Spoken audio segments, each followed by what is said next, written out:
جس طرح ان کو اندر آئے، جو سیٹ خالی دیکھی اس پہ بیٹھ گئے. تو وہ عملہ جہاز کا ان کو اٹھانے لگا کہ آپ یہاں سے اٹھیے اور سیٹ نمبر جو ہے آپ کا اس کے مطابق آپ اپنی نشست پہ تشریف لے جائیے. تو پیچھے ایک جوان بیٹھا تھا تو وہ کہنے لگا ہے ساڑھے پنڈ دے بندے نہیں سیانے ہو سکتے، کدھر تعلیم پڑھی ہو گئے تھے انہوں پتا ہو گئے نا. تو میں نے پیچھے پلٹ کے دیکھا، میں نے ان سے کہا بزرگ آپ کے گاؤں کے؟ کہنے لگے ہاں. تو میں نے کیا تعلیم ہے آپ کی؟ تو انہوں نے کوئی ماسٹر کی ڈگری بتائی. تو میں نے کہا اس وقت آپ کے ہاتھ میں ڈگری ہوتی تو پکڑ کے پھاڑ دیتا میں. اگر آپ کو پتہ چل گیا تھا یہ آپ کے گاؤں کے ہیں بیچارے سادہ ہیں، تو پھر تو آپ کو اٹھ کے ان کو پکڑ کے لانا چاہیے تھا، پھر تو آپ کو ان کو نشست پہ بٹھانا چاہیے تھا، سیٹ بیلٹ اپنے ہاتھوں سے باندھنا چاہیے تھا، پانی کی بوتل پیش کرنی چاہیے اور یہ کہنا چاہیے تھا بزرگوں میں فلاں جگہ بیٹھا ہوں، ضرورت پڑی تو آواز دینی تھی. یہ سکھایا آپ کو. یہ تو آسان کام ہے کسی کو جاہل کہہ کے جان چھڑانا، تو آسان ہے. لیکن میرے نبی کریم کا کمال یہ ہے کہ حضور نے جاہل کہہ کے لوگوں کو چھوڑا نہیں بلکہ پکڑ کے عالم بنا دیا ہے، مقتدا اور پیشوا بنا دیا ہے. خود نہ تھے جو راہ پر اوروں کے رہبر بن گئے، خود نہ تھے جو راہ پر اوروں کے ہادی بن گئے. وہ کیا نظر تھی جس نے مردوں کو مسیحا کر دیا، وہ کیا نظر تھی جس نے مردوں کو مسیحا کر دیا. تو شعور بانٹے، شعور. اگر آپ بہت پڑھے لکھے ہیں اور آپ کے ماں باپ ان پڑھ ہیں تو پھر آپ کے حوصلے کا پتہ چلے گا، پھر آپ کے حوصلے کا پتہ چلے گا. امام اعظم سے بڑی مثال میں کہاں سے لاؤں؟ ایک خطیب تھے، ایک واعظ تھے بغداد کے، کوفہ کے. تو امام صاحب کی اماں امام صاحب سے کہا کرتی ان سے جا کے مسئلہ پوچھ کے آئے. تو امام صاحب کہتے وہ تو میرا شاگرد ہے. تو کہتی نہیں آپ اسی سے پوچھیں.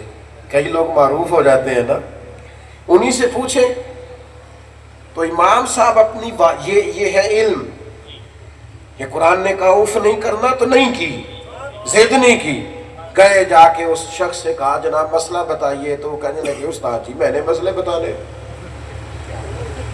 مسئلہ تو آپ نے بتانا ہے. تو فرمانے لگے میری اماں چونکہ آپ پہ مطمئن ہوتی ہے تو اس سوال کا جواب میں آپ کو بتاتا ہوں، پھر آپ مجھے بتائیں. تو پھر آپ کا نام لے کے میں اپنی امی کو بتاؤں گا. یہ ہے علم کا کمال کہ آپ اپنوں کے لیے پھر نرم دل ہو جائے، پھر آپ کا رنگ اور ہو جائے، پھر طرز زندگی اور ہو جائے. تیسری اور آخری بات آپ کی خدمت میں یہ عرض کرنی ہے. اتنی بڑی تعداد میں آپ یہاں جمع ہیں، اتنے سارے لوگ آپ یہاں آئے ہیں. اب ہمیں نا کتاب و سنت کے مطابق اپنے آپ کو ڈھال لینا چاہیے. نماز فرض ہے، میرا خیال ہے اس کے لیے بندے کا گریجویٹ ہونا ضروری تو نہیں ہے. تو پیدائشی نہیں پتہ ہوتا کہ فرض ہے؟ بولے سب کو پتہ ہے نا فرض ہے. میرا خیال ہے جس نوکری پہ جاب پہ جا کے آپ بیٹھتے ہیں پہلے آپ کو اس کے لیے پی ایچ ڈی کا مقالہ نہیں لکھنا پڑتا کہ یہاں میرے لیے حلال کیا اور حرام کیا ہے. یہ فطرتاً نہیں پتہ ہوتا بندے کہ درست کیا ہے نا درست. عمل کیوں نہیں کرتے؟ کتنی کو تقریریں ہم نے سننی ہیں زندگی میں، کس قدر زیادہ مزید ہمیں نصیحتوں کی ضرورت ہے. اب ہمارے بزرگ تقریریں بڑی کم کرتے تھے. حضور مفتی اعظم ہند چند ایک بیانات، اعلیٰ حضرت رحمۃ اللہ علیہ کبھی گفتگو کرتے تو کتاب سے دیکھ کر، ان کے عمل سے لوگوں کو پتہ چل جاتا تھا کہ مسئلہ شرعی کیا ہے.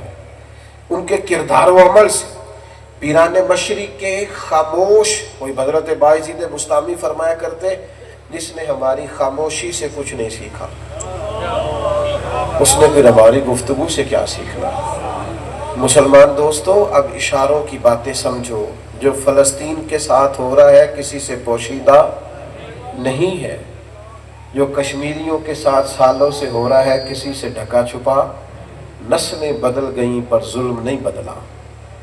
لوگ قبروں میں دکھ لے کے چلے گئے لیکن ان کے لیے کوئی مسیحا اٹھ کے نہیں آیا. جو برما کے مجبوروں کے ساتھ ہوا کسی سے ڈھکا چھپا. کتنی کبار لیبیا کٹا ہے، شام سارا یتیموں سے بھرا ہوا ہے. میں کیسے آپ سے بات کروں، کن لفظوں سے آپ کو سمجھاؤں کہ مسلمان جب تک مسلمان بن کے جینا نہیں سیکھتا ہمارے استاد صاحب فرمایا کرتے تھے دین کا کام مزدوروں کی طرح کرنا، مزدوروں کی طرح مشقت کرنا، یہ مشقت سے کام ہوگا۔ ہم کوئی عملی جدوجہد ہی نہیں کر رہے۔ مجھے بتائیے اپنے دین کی ترویج کے لیے، ملک و ملت کی خدمت کے لیے ہم نے کیا خدمات سر؟ اتنا پیارا ہے ہمیں آرام، پروٹوکول، اپنی زندگی، اپنے آپ سے پیار، اپنے لیے ہر وقت جینا، اپنے حق میں باتیں کرنا۔ انقلاب کیا آیا؟ ہم نے ایسے بزرگوں کے حالات پڑھے کہ کوئی شخص کہتا تھا نا کہ میں تو صبح صبح منڈی جاتا ہوں سحری کے وقت، تو اس وقت اگر میں آپ سے پڑھ لیا کروں تو کہتے ہیں تو اس میں لے آ لیا کر، ہاں میں پڑھاؤں گا، میں بھی تہجد پڑھ لوں گا، تجھے بھی سبق دے دوں گا۔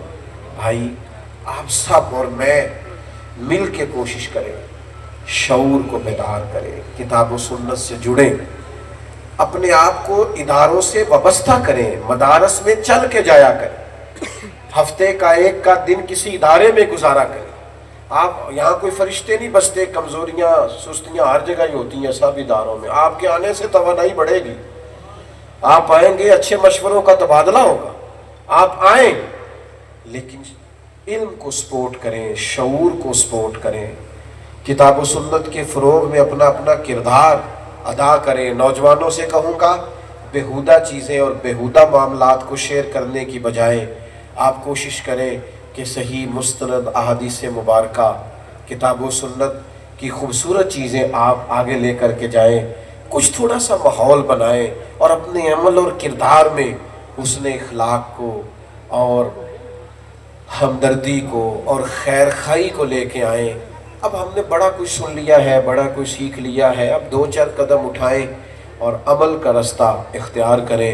میرے دل سے بڑی دعا نکلتی ہے، اللہ تعالیٰ اہل سنت کے ہر ادارے کو آباد رکھے اور مفتی صاحب کے ادارے کو اللہ تعالیٰ برکات عطا کرے۔ جو کہہ سکا ہوں اللہ قبول فرمائے، بات کرتے ہوئے کہیں بھول گیا ہوں تو اللہ مجھے معاف فرمائے۔ آخر دعوانا اللہم صلی علی سیدنا و مولانا محمد